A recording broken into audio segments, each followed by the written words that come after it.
Have you ever stopped to consider what would happen if, all of a sudden, your entire world, everything you've built simply vanished from people's sight? If your identity, your status, and all the recognition you've earned were erased overnight, and you became invisible to society. It's a frightening thought, isn't it? Now, imagine that this wasn't a tragedy, but a conscious choice. A choice made by someone who has everything, yet decides to live as if they have nothing. Right now, there is a man sitting in a simple diner in a forgotten neighborhood, eating a cheap sandwich and drinking reheated coffee. If you passed him, you probably wouldn't even look twice. He wears worn clothes, has calloused hands, just another anonymous face. But what you don't know, what nobody there knows, is that he owns that building. And not just that building, but the chain of diners, the imposing skyscraper downtown, the bank where people keep their savings, and the company that employs thousands of people. He is a billionaire, one of the richest and most influential men in the country. And yet, he's sitting there, savoring a simple coffee, without anyone knowing who he really is. His true wealth isn't reflected in the clothes he wears or the car he drives, because, at this moment, he doesn't drive anything. It is hidden behind a mask of simplicity, a disguise he created for himself, not to deceive, but to reconnect with something he lost, his own humanity. It's a story that seems straight out of fiction, but I assure you, it is more real than you can imagine. It is the story of a man who decided to test the limits of his own identity, who chose to live a life of invisibility, in order to, perhaps, find a purpose that money could never buy. And what you are about to discover now might just surprise you. Stay with me until the end, because what I'm going to tell you today isn't just about this billionaire's secret life, but about the deep reasons that led him to make this drastic decision. What happens when you swap luxury for simplicity? What do you discover about people, about society, and about yourself when you are no longer the big businessman, but just the man drinking coffee? What is it like to live in a world where you have the power to change everyone's life around you with a single signature, but you choose to be just an observer, a listener, a stranger in your own empire? This is the journey we are going to explore together. Get ready, because the story of the hidden billionaire is about to be revealed, and nothing is what it seems. Imagining that man in the diner, holding that chipped mug, forces us to question everything we know about success and worth. It makes you wonder, if you were stripped of your job title, your bank account, and your material possessions, who would you be? And more importantly, how would people treat you? It's a powerful, almost uncomfortable reflection. Perhaps you've felt underestimated or judged solely by appearances, wishing people could see the true depth of who you are. If this story and the questions it raises are resonating with you, I'd love to hear your thoughts. Seriously, take a second right now and drop a comment down below. Maybe you have a perspective on whether money truly changes people, or how this story makes you feel. Your insights and stories make this community special, inspiring the work we do here. If you're enjoying this journey into the hidden billionaire and want to see how this experiment unfolds, the twists are just beginning. Please consider liking this video and subscribing to the channel. Hitting that subscribe button and turning on notifications isn't just about growing numbers. It's the most important way you can support this channel and help us continue creating deeply moving, thought-provoking content like this. It tells us that these are the stories you want to hear. Every like, every new subscriber, and every thoughtful comment truly helps this message reach more people who might need to hear it. It's how we build this community together. So, join us, because the real test is about to begin. Now, to understand how someone reaches the point of walking away from a life of absolute privilege, we have to look at the catalyst, that specific, world-shaking moment that forces a person to question their entire existence. For our hidden billionaire, it wasn't a sudden whim. It was a profound, aching realization that grew out of a single, devastating night. Imagine being at the pinnacle of success, hosting a gala, in a penthouse that touches the clouds, surrounded by the most influential people. To the outside world, this man was a titan, a symbol of ultimate achievement. But as he looked around that room, he saw something that chilled him to the bone. Not a single person was looking at him. They were looking at his portfolio, his connections, and his capacity to increase their own net worth. He realized if he lost his fortune tomorrow, every person in that room would vanish like smoke in the wind. This wasn't just a midlife crisis, it was a crisis of the soul. He felt like a ghost haunting his own life, a man who possessed everything but belonged nowhere. This deep sense of isolation was compounded by a personal betrayal, a relationship that he thought was grounded in genuine affection, only to discover it was a calculated move for status. That was the final straw. The weight of the crown became too heavy, and the desire for something real, something raw and untainted by the influence of money, became an obsession. He didn't want to be the billionaire anymore. He wanted to know if he was still a man. He needed to find out if his character, his kindness, and his intellect could stand on their own without the golden pedestal. So, he made a radical decision. He didn't just go on a vacation. He orchestrated a total disappearance from his own lifestyle. He set up a blind trust, appointed a clandestine surrogate to handle the urgent board decisions, and walked out of his mansion with nothing but a backpack and a name that carried no weight. He chose a city where his face wasn't on every billboard, rented a cramped room in a building with peeling paint, and applied for a job as a janitor in one of his own regional distribution centers. This was the birth of his new identity. In the beginning, the transition was a brutal shock to his system. His hands, which had only ever signed multi-million-dollar contracts, were suddenly covered in blisters from wielding a mop. The silence of his small room was deafening compared to the constant buzz of assistants and advisors. But in that silence, something began to shift. For the first time in decades, he wasn't Sir or Mr. CEO. He was just Arthur, the guy who cleans the floors. He started to see the world through the eyes of the people he had previously viewed only as statistics. On a spreadsheet, he felt the exhaustion of a 10-hour shift, the anxiety of budgeting for a simple meal, and the quiet dignity of those who work the hardest. For the least, this transformation wasn't just about physical labor. It was a total overhaul of his mental state. He had to unlearn the arrogance that comes with being able to buy anything. He had to learn how to truly listen to the stories of his co-workers. He met people like Sarah, a single mother working 2 jobs, and Marcus, a man who had lost everything but still shared his lunch with those who had less. These were the moments where the truth began to emerge. He realized that the social hierarchy he had spent his life climbing was largely an illusion.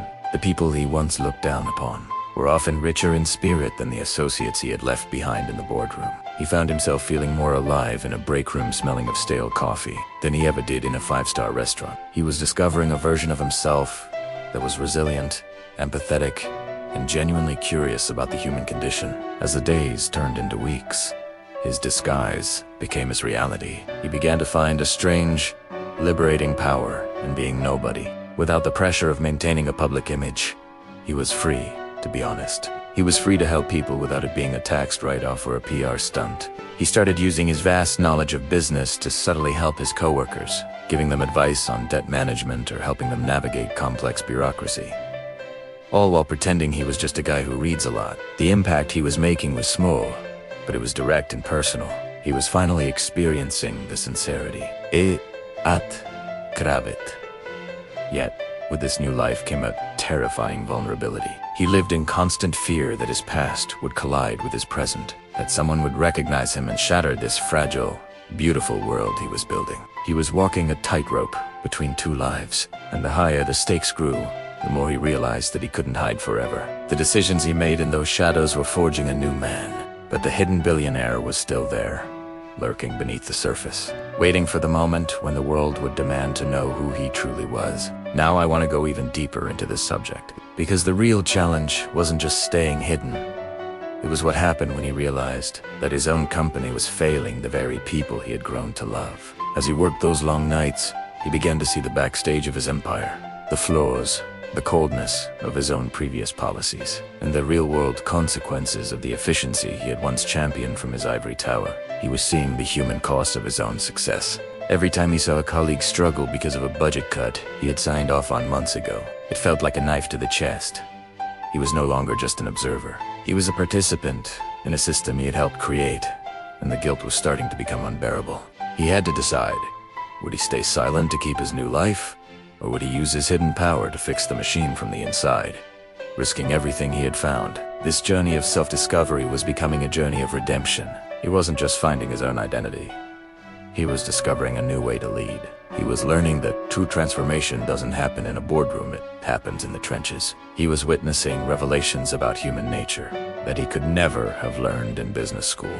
He was seeing the raw, unvarnished reality of the world, and it was changing his mindset forever. The Invisible Man was starting to see a way to make a much larger impact than the billionaire ever could. But the path ahead was fraught with danger. To change the system, he would have to step back into the light, and he wasn't sure if he was ready to let go of the man he had become. The internal conflict was reaching a breaking point, and the pressure of holding on to this secret was starting to leak into his interactions. His coworkers were starting to notice that there was something different about Arthur. A certain authority in his voice, a depth of knowledge that didn't fit his role. The mask was slipping, and the consequences of it falling off were becoming more dangerous by the day. The stakes were no longer just about his own happiness. They were about the lives of everyone he had met in this new world. If he revealed himself, would they see him as a hero or as a fraud who'd been playing at poverty? Would the connections he forged survive the truth? He was standing at a crossroads where every choice felt like a gamble. He was learning that the most difficult part of having an identity isn't creating it, it's living with the truth of it when the world is watching. The journey into the heart of his own empire was revealing more than he ever expected, and the most shocking revelation of all was still to come. As the days turned into weeks, Arthur began to realize that wearing a disguise was more than just putting on old clothes. It was an invitation for the world to show its true, unpolished face. When you remove the armor of wealth, you suddenly become a target for those who use their own small positions of power to crush others. One afternoon, Arthur was mopping the hallway of the very distribution center he had built from the ground up. He witnessed something that made his blood boil. A mid-level manager, Mr. Henderson, was screaming at Sarah, the single mother who had become Arthur's first real friend. Henderson wasn't just criticizing her work. He was demeaning her humanity, mocking her for being 5 minutes late because her son's school bus had broken down. Arthur stood there, his knuckles white as he gripped the mop handle. In his former life, a single phone call would have been enough to erase Henderson's career forever. He had the power, but he was trapped. If he spoke with the authority of a billionaire, his experiment would end in a hollow victory. He had to endure the humiliation of being told to get back to work. Janitor by a man who wasn't fit to lace his shoes. This was the ultimate test of his character. Could he fight for justice without using the weapon of his bank account? The tension grew even more complex when Arthur started developing feelings for Clara, a community organizer. Clara spent her days fighting against the predatory practices of large corporations. Ironically, some were subsidiaries of Arthur's. She was passionate, brilliant, and held a deep-seated disdain for the faceless elite who sat in ivory towers. To Clara, Arthur was a hard-working man with a kind soul. For the first time, Arthur was being loved for his mind, not for his net worth. But this beautiful connection was built on a foundation of omission. Every time she spoke about evil beyond us, Arthur felt a pang of guilt. He wanted to tell her the truth, but how could she ever trust a man who had lied? He was falling in love with a woman who hated the man he was on paper, and the mental toll of this double life was fracturing his resolve. The conflict didn't stop at personal insults or hidden romances. It started to bleed into the professional reality of his empire. Arthur discovered that under Henderson's management, safety protocols were being ignored to meet impossible quotas that Arthur himself had approved months ago from a comfortable boardroom. He saw a young worker get injured, and when the worker asked for help, the company's legal department, Arthur's legal department, sent a cold, impersonal letter. Seeing the human impact of his own signatures was a transformation he hadn't prepared for. He was witnessing the hidden truth. He was seeing the wreckage left behind by cold, data-driven decisions. He began to realize his journey wasn't just about finding himself. It was about the heavy responsibility of power and the devastating impact of being disconnected from the people you lead. He felt like a saboteur in his own company, secretly documenting the abuses, taking notes on the toxic culture, and planning a revelation that would shake the foundations of his business. Every day was a battle between the urge to intervene and the need to observe. He would sit in the break room, listening to his coworkers discuss their fears of losing their health insurance, and he had to bite his tongue to keep from promising them that everything would be okay. He realized that, as a billionaire, he had lived in a world of abstracts, but as a janitor, he was living in a world of realities. The transformation was absolute. He no longer saw a 5% increase in productivity as a win. He saw it as the exhausted eyes of his friends, who were being pushed to the breaking point. The moral weight of his secret was becoming a physical burden. He was waiting for the right moment, the perfect intersection of events, where he could reveal his identity and force a systemic change. But the universe has a way of forcing your hand when you least expect it. A major corporate audit was announced, and rumors began to circulate that the higher-ups were coming to scowl for redundancies, a corporate word for layoffs. The atmosphere in the warehouse turned from exhaustion to pure terror. Arthur saw men and women he respected, trembling at the thought of losing their meager paychecks. And then, the day arrived. The black SUVs pulled up to the loading docks, and out stepped a group of executives that Arthur had mentored. He stood in the shadows, his face obscured by a cap, watching as they walked through the facility with the same cold, detached arrogance he once possessed. He saw them dismiss the workers with a wave of their hands, treating them like furniture rather than human beings. At that moment, Mr. Henderson, eager to impress the bosses, decided to make an example out of Arthur. He called him out in front of the entire executive team, mocking his slow work and threatening to fire him on the spot. To show the big bosses how tough he was, Arthur looked up, meeting the eyes of his own vice president. The air in the room became electric. He could see the moment of recognition flickering in his colleagues' eyes. The silence that followed was deafening. He was standing at the precipice of his journey, where his hidden life and his public empire were about to collide. In a spectacular explosion of truth, he had to decide if he was ready for the impact, or if he would let his friends suffer to keep his secrets safe. The black SUV hummed with precision, a stark contrast to the rattling bus Arthur once took. He saw his reflection. The billionaire was recognizable, but his eyes were different, no longer predatory, but filled with new understanding. He remembered the cold floor, the warmth of a shared, humble meal. This journey had demolished his old mindset. He measured life by towers, but true measure is in connections. This realization was heavier than any financial loss. He returned to the top, but no longer looked down. He looked through the world, searching for humanity. He understood the most expensive things cost him the least. Marcus, offering half a sandwich, was a revelation. Marcus, with little, showed radical generosity. Arthur, with billions, operated from scarcity, always needing more. This contrast transformed his view of wealth. It wasn't a trophy, but a tool, out of tune for too long. True success isn't about how many work for you, but how many lives are better because you exist. Money buys comfort, but not the feeling of being seen, heard, and valued. When the bank account is empty, the true lesson wasn't just charity, it was the weight of decisions, connecting boardroom to break room. He realized cost-cutting measures stole time and peace from people like Sarah, impacting their families. This reckoning with his past was painful. He couldn't undo it, but he could change his future.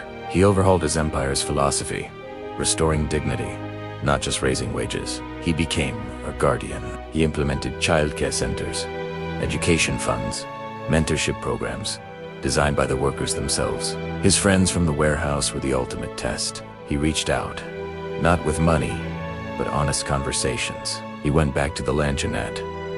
No disguise. He sat at the chip table and waited for Marcus. When Marcus arrived, the tension was thick. Arthur apologized for being blind, not for being rich. He told Marcus the man who mopped floors was his most honest self. Slowly, the distance shrank. Being Arthur was a daily choice, not a costume. He proved his change through consistent, humble action. This was the hardest work, requiring vulnerability he had never allowed himself to feel before. Arthur's story mirrors us all. Who are we when no one looks? When we have nothing but ourselves? He found his true self in invisibility. A human soul's value is constant, whether behind a desk or a broom. This revelation was his true wealth. Authority isn't fear-based, but earned through empathy and shared struggle. His life became a testament to interconnectedness. Impact is measured by kindness to those who can do nothing for us. He made radical choices, changing his relationship with wealth. He became an advocate for transparency. He challenged peers to step out of ivory towers, to look into the eyes of those who make their lifestyles possible. He was a bridge between two worlds, finding purpose not in wealth, but in distributing hope and justice. He was the owner of his city, not by deeds, but by holding a place in the hearts of its people. His journey was profound courage, losing everything to find what truly matters. We all have a hidden billionaire within. We can step out of our bubbles, see the world as it is. Arthur's story is a roadmap for a new way of living. He found identity in actions, not name or title. That's the most valuable lesson, one money couldn't buy. The man who had everything found he was truly rich when he had nothing left to hide. It's funny how a story about a man who had everything can make us realize what we overlook in our own lives. Arthur's journey isn't just his. It's a reflection of the choices we all make every day, deciding whether to see the person in front of us or just the role they play. If this narrative touched something deep inside you, or gave you a new perspective on true success, then I feel like our time together here was well spent. This is the kind of conversation we try to build here every single day. Stories that go beyond the surface and challenge the way we think about the world. If you feel this content adds value to your life or gives you a moment of reflection, it would mean a lot to have you as part of our community. Hit the subscribe button so we can keep exploring these journeys together. It's the best way to ensure these messages keep reaching those who need to hear them. Since we've walked this entire path together today, leave a quick note in the comments saying, "Essa mensagem foi para mim." It's my way of knowing who stayed until the very last word. If you felt a connection to this story, a simple like on the video helps more than you imagine. It's like a silent nod of agreement that tells me we're on the right track. But our exploration doesn't have to end here. Another story waits for you right next to this one. It dives even deeper into how our choices shape our destiny. Click over there and let's continue this conversation. I'll see you in the next video.